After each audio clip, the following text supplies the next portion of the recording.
Welcome to the Human Capital Innovations Podcast, your go-to source for personal, professional, and organizational growth and development.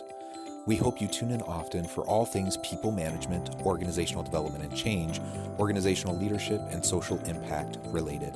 Maximize your personal and organizational potential with Human Capital Innovations Podcast.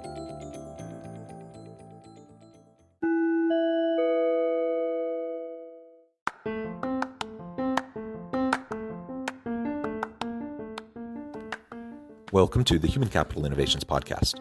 In this HCI podcast episode, I talk with Kathry Burmeister about overcoming addiction to the status quo and achieving a healthy work-life balance.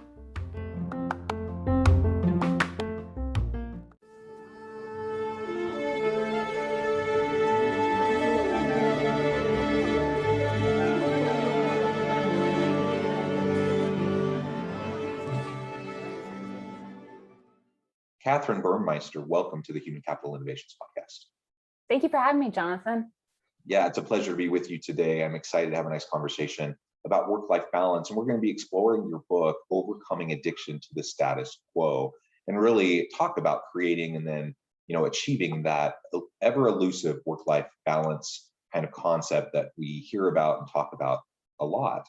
I think this is a particularly important topic during this pandemic, as people's lives have been thrown for a loop. And I think the whole idea of balancing between work, family, school, all the different competing priorities and making it all work for us. And while we're still able to be, productive employees, I think that's as important of a topic as it has ever been during this pandemic. As we get started, I wanted to share Kathry's bio with everybody. Kathry Burmeister makes a point to live every day. As an attorney, she is a tireless advocate for her clients. As a human being, she channels her passion for others into animal rescue, charities, and other causes. She's an entrepreneur, author, and speaker on beating adversity and women's self-care. Kathry has served on the board of directors for Ahimsa House, a nonprofit that helps domestic violence survivors and their pets get out of abusive situations. She is a member of the Animal Legal Defense Fund, a nonprofit whose mission is to protect the lives and advance the interests of animals through the legal system, and is a member of the Pro Bono Program Network, a member of the ACLU, a nonprofit that works through the legal system and communities to defend and preserve the individual rights and liberties that the Constitution and laws of the United States guarantees everyone in this country. She's a former member of the Female Founder Collective, a network of businesses led by women that enables and empowers female-owned and led businesses to positively impact communities, both socially and economically. She is also a member of the Georgia Trial Lawyers Association, whose mission is to protect the constitutional promise of justice for all by guaranteeing the right to trial by jury, preserving an independent judiciary, and providing access to the courts for all Georgians. And I really could go on and on and on. You're a busy woman. You have your hands in a lot of different things, and I commend you on all the good work that you're doing. Now, as we launch on in, anything else you would like to share with listeners by way of your background? No, I think you pretty much covered it in terms of me being a lawyer, and that's really kind of what led me to write my book. So maybe that's a good place for me to start in our conversation. Yeah, let's talk about your book. What was the motivation behind it, the impetus for it? And then we can start to talk about some of the main points from it and build into this work-life balance idea. Absolutely. So I have always wanted to be a lawyer, really since middle school. And so being an overachiever, box checker, A-type personality, I set myself on that path early. So when I finally got my dream job after graduating law school and getting licensed, I found a great firm to work for, and everything was going great for about a year and a half. And then I got a call from my senior associate, not the partner who owned the firm, but the associate. And he said that we all need to be in before staff. And of course, that's never usually a good thing, right? But I had no idea how bad it was going to be. So when we got in there, we found out that our partner had committed suicide. He had been stealing from clients for 8 years, and he left notes detailing it and explaining between this or prison, I'm choosing this. He had daughters, he had new grandbabies. So needless to say, this was traumatic, aside from the obvious. He was somebody who really taught us well and really let us learn by actually doing, to not keep us under his thumb. So reconciling who we thought we knew and who did something completely opposite, obviously, to what we believed as a group, but him in particular thought he believed, was tough. So after that, the senior associate, myself, and one paralegal decided to try and continue the firm. And so for about a year, we tried this, and I ended up running the practice basically on my own with the paralegal helping me. My partner at that point checked out mentally and physically. He was just MIA. And understandably, he was affected by everything, but that's the point. We all were very affected by what happened. So finally, everything came to a head when I came back in town from a much deserved and needed trip, and he wasn't there. He was on a retreat in Middle Georgia. And I really could not process another single thought. And all I knew was that I needed to get home and I needed to call my husband. I was starting to have suicidal ideations. And I should say that I've dealt with anxiety and depression since probably high school. And mental health is something that's in my family and very spoken about. So luckily I'm aware enough, and I was aware enough at that point to know where I was mentally. And it's not that I didn't want to be here. I was just so exhausted, and every waking minute was filled with trauma and turmoil, and I just couldn't turn it off. And I finally hit that point where I was done. And so luckily I called my husband. He met me at home. But I ultimately ended up hitting what I refer to as my rock bottom of my addiction to the status quo. And so I should mention that when I say addiction, I don't use that term flippantly. I genuinely believe it is an addiction in the same sense that others are, insofar as we will do things and not do things to our detriment to live up to the internal and external expectations that we set on ourselves based on what society has telling us that we have to be. So that's when everything just switched literally overnight. And when I came to find out after writing my book was what really shifted. It wasn't just some magical thing. Really, I had finally proven to myself that I was enough. And up until that point, even though I was always an overachiever and went above and beyond and obviously stuck through this very traumatic situation, I still hadn't believed that. And so ultimately, that's what changed. And it's completely changed my life. I mean, that's an understatement. I am so much happier, and I am a completely different person, I think, because of what happened to me. Well, thank you for sharing that, for being vulnerable enough to share the trauma and those hard things. And I think we certainly all deal with various forms of trauma, and mental health challenges are certainly a common thing that individuals have to deal with. And I think particularly during the pandemic, we've seen a really sharp increase in the number of mental illness related issues and incidences. I think, mental health challenges also run in my family. And so, I think it's a really good thing that we can take the stigma off it and just talk about it and be open about it so things can be addressed. Just like if I break my arm, I go to the hospital, I get it fixed. I see a doctor, I get it taken care of, I take medications as I'm healing. It's the same thing when we're dealing with mental health issues. And for whatever reason, that has not traditionally been viewed that way, at least in our culture. And we can certainly help to change that. And as I was listening to you share your story, some of this resonates with me.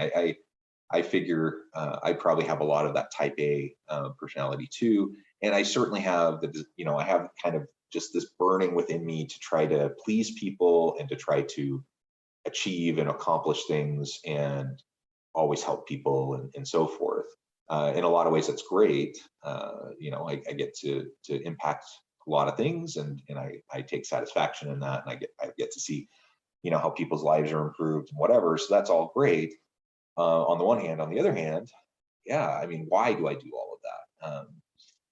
And some of it is, like you said, it's really because that's what I know. It's because that's what I've always done. Part of it is simply because of these external pressures and norms that I feel like I have to live up to people's expectations, when really I don't. And so I think all of us have to wrestle with those things and ultimately decide what is really most important And so that's what I hear you saying as you're describing that the concept for this book, Overcoming Addiction to the Status Quo, that we disrupt uh, our own personal status quo and why we're doing what we're doing, and understanding that, and then ultimately making sure that we're practicing self-care so that we don't get to the point where we're having burnout, where we're having suicidal ideation and other such trauma that can impact not only us, but our organizations, our families, our communities.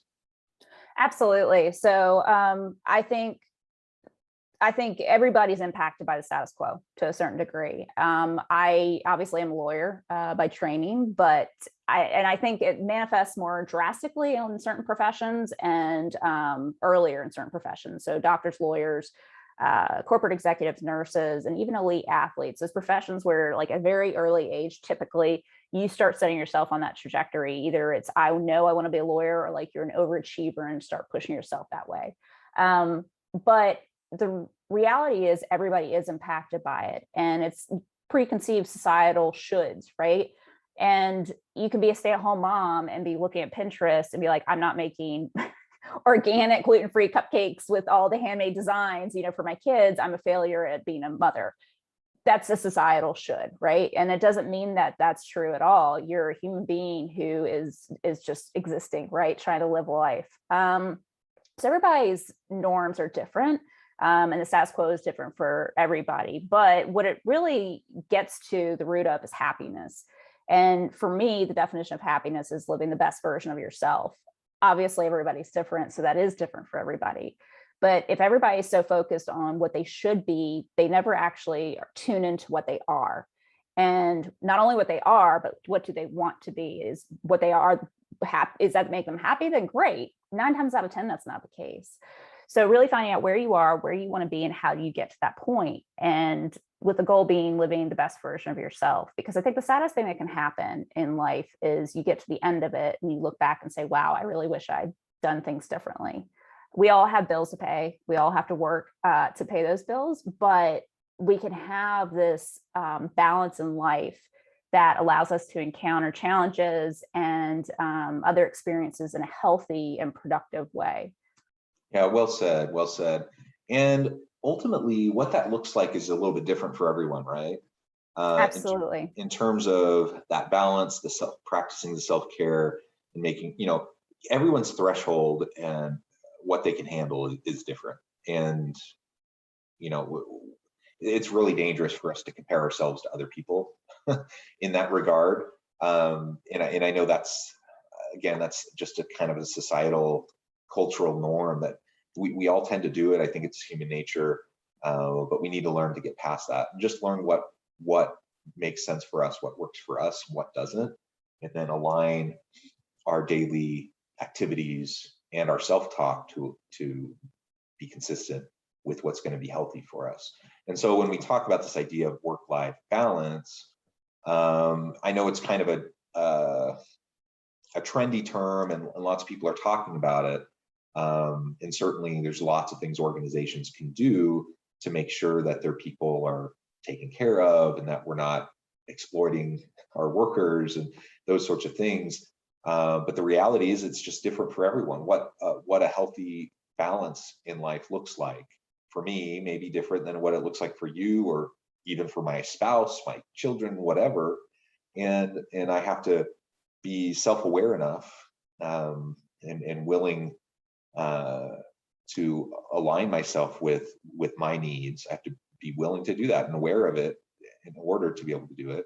Otherwise, I'm going to fall into the trap of just getting sucked into these societal expectations, these career expectations, these whatever set of norms are out there, and I'm not living for myself. I'm living for other people. I'm living to meet these expectations, and even if I get some level of satisfaction, personal satisfaction from checking a box or from achieving something that someone else says I should achieve, that's really a short-term kind of satisfaction. It fades so quickly, and it's not sustaining. It's not going to keep you going when things are hard.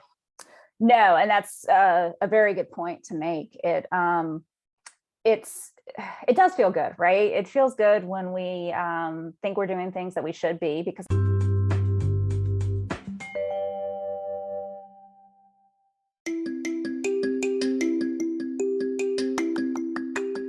I'm excited to announce the publication of my new book from HCI Press, Bluer Than Indigo Leadership: The Journey of Becoming a Truly Remarkable Leader. Early in my adult life, I learned about an Asian proverb that translates as bluer than indigo. If you think about the color indigo, it is a brilliant, deep, and vibrant blue, what some would call the bluest of blues. To have something that is bluer than indigo is rare and truly remarkable. Contrary to popular myth, there is no one-size-fits-all or cookie-cutter approach to effective leadership.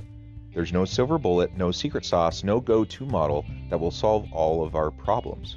The truth is, great leaders have all had their unique strengths and flaws, and have all had to discover and then pave their own distinctive path in their life's journey to fulfill their leadership potential. Bluer Than Indigo Leadership will help you discover your own path and explore those ordinary, everyday actions that will help you respond to an uncertain future and produce extraordinary results for individuals, teams, and organizations.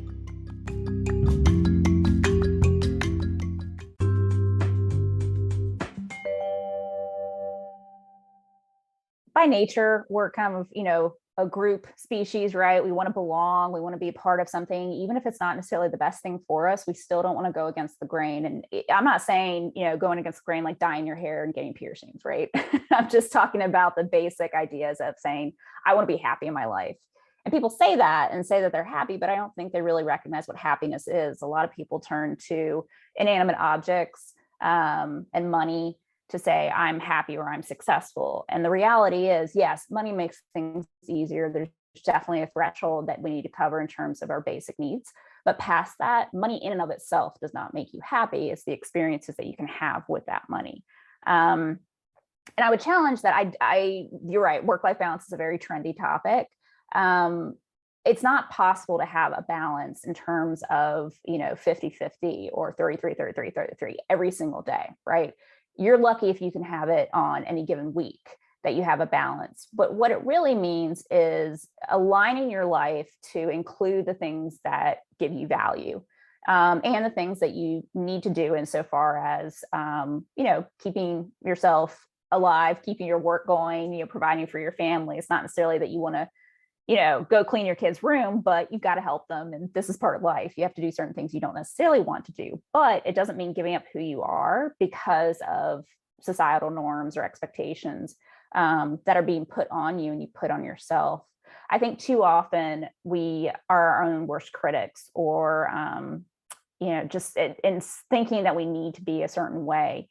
And it's hard to step away from, because you can't, right? You can't step away from your internal voice about what you believe for so long. So reprogramming that is a huge part of this process towards happiness, is learning what's real in terms of, is there evidence to support what I'm believing about myself or what I believe I should be doing? If there isn't, then you move forward and process it from there. And if there is, take it, learn from it, and maybe shift how you do things.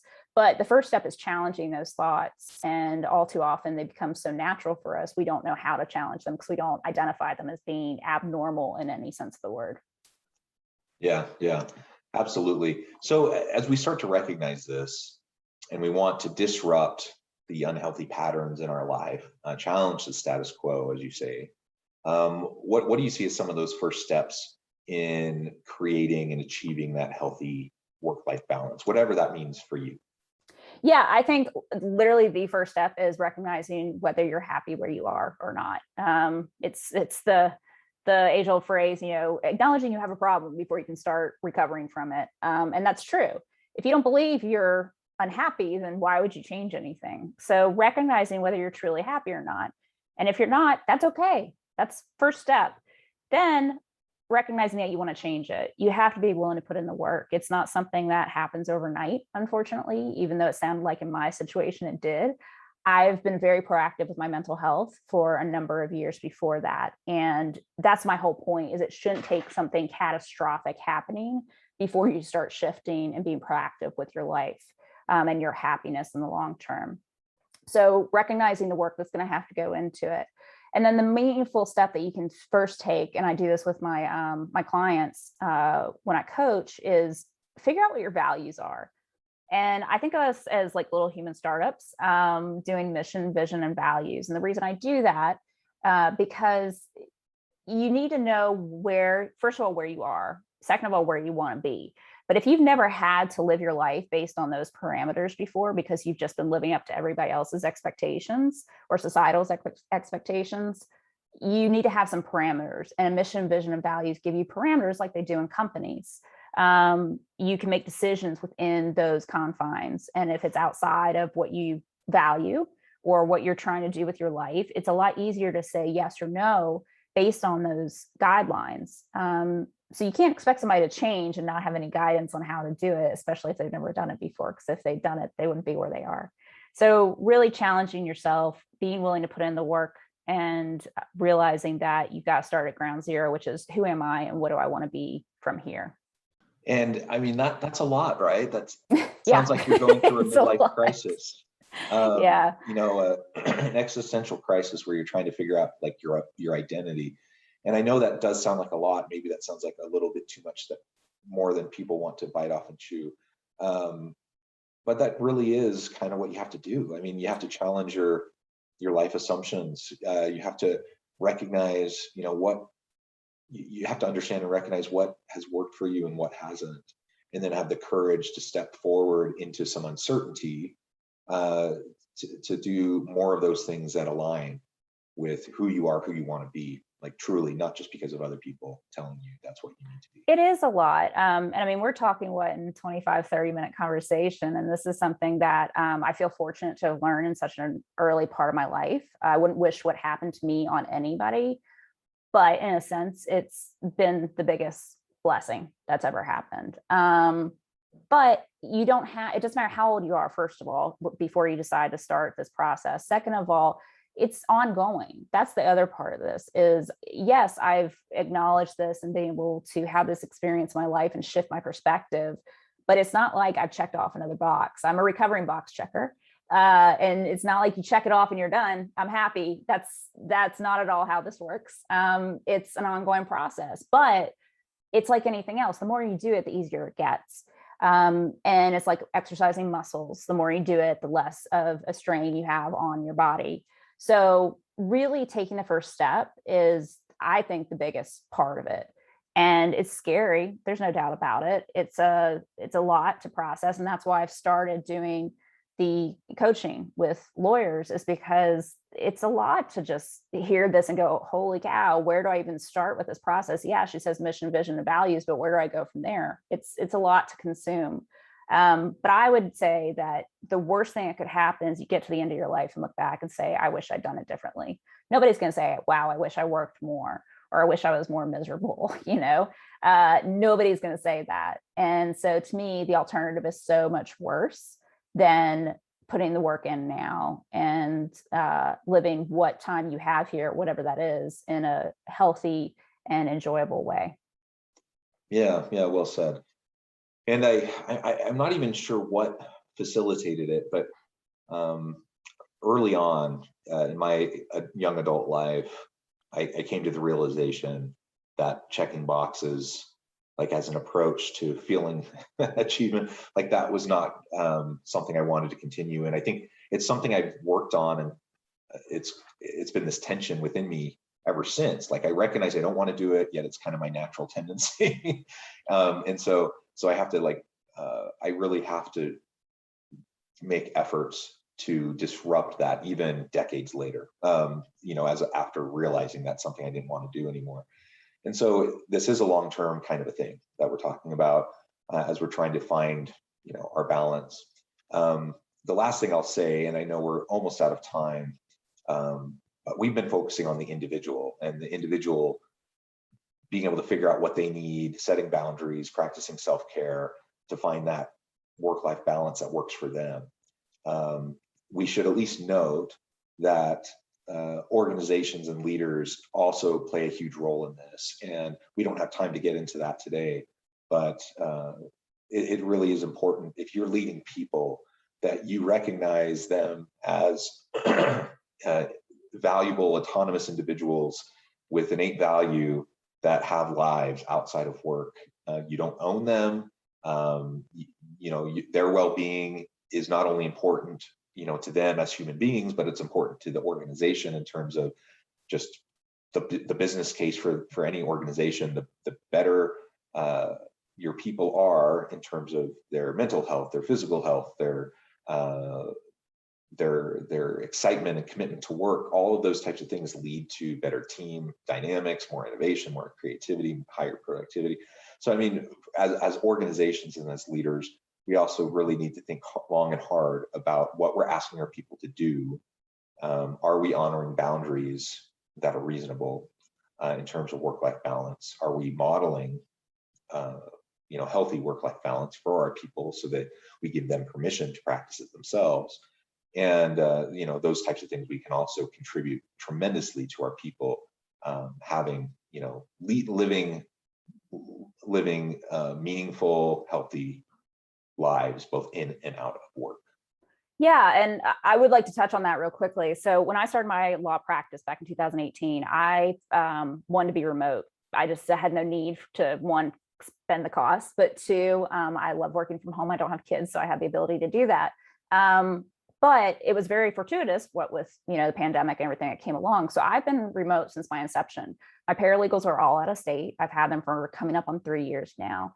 And I firmly believe there's a strict difference between managing and leading people, which I'm sure based on what you're saying, you feel the same way. So leading people, and I'm sure people have a concept, but it's basically you have to emulate what you want back from people. And so if you're willing to work on yourself and focus on your well-being and happiness, other people are going to feel like they have permission to do the same thing. And when people are happy, they want to work and work hard, and they believe in the cause that they're working for. To that end, you do have to recognize that they are individuals. So I'm proud to say that even though I've never met two of my paralegals in person, I have a company that's run for, however many years now, and there's buy-in. I mean, they want to do well. They have no problem reaching out to me and saying, hey, I've got such and such going on. Fine. Family first in my book, right? Nobody's going to die at the end of the day in my profession, thank goodness. But yeah, it's really all about showing what you want from people by doing it yourself. And your organization is going to run so much better from it because you've taken the time to invest in yourself, and then other people feel the permission and the validity investing in themselves, which comes together to make everybody successful at the end of the day. Kathry, it's been a real pleasure talking with you today. It's really been great to hear your insights and examples and all the great things you're doing in your practice and for your clients. Before we wrap up today, I wanted to give you a chance to share with listeners how they can get connected with you, find out more about your work, your team, and then give us a final word on the topic for today. Yeah, so the best place to reach me is at Linktree, and it's KF as in Frank Burmeister. That will take you to links of all my social media, my websites, my law firm website, and my author speaking and coaching website as well. So, and I'm on social media, of course, and there's links to that too. So I love to hear from people. Feel free to reach out to me. If I can be of service, please let me know. Wonderful. Thank you so much. I encourage listeners to reach out, get connected with Kathry, and find out more about what she can do for you. And as always, I hope everyone can stay healthy and safe, that you can find meaning and purpose at work each and every day. And I hope you all have a great week.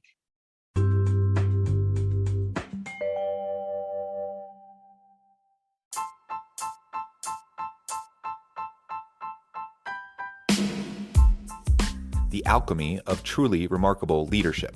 Ordinary, everyday actions that produce extraordinary results. Consider how the nature of work has shifted over the past 50 years. With increased globalization, rapid technological advancement, and the shift in economic composition, the average job of today looks very different than the average job of 50 years ago. What will the jobs and organizations of tomorrow look like? Moreover, what does this all mean for organizational leaders? What are the core competencies and capabilities of organizations and their leadership that are prepared for continued disruption and geopolitical and socioeconomic shifts? Regardless of what the future holds, increasingly, leaders need to be socially minded, data-driven, decisive, champions of talent, and disruptors of the traditional notions of leadership, teams, organizations, and work. The alchemy of truly remarkable leadership will help you to explore your own leadership competencies and capabilities and consider ways to apply and implement them into your workplace and personal life.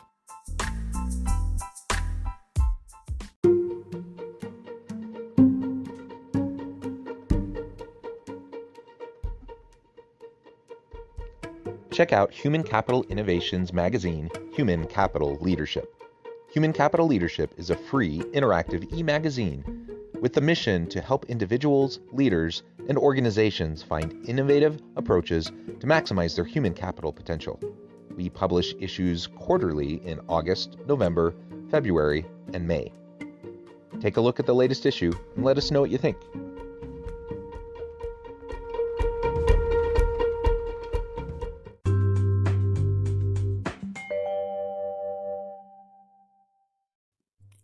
Thanks again for joining us for this episode of the Human Capital Innovations Podcast. I hope you stay healthy and safe and that you have a great week.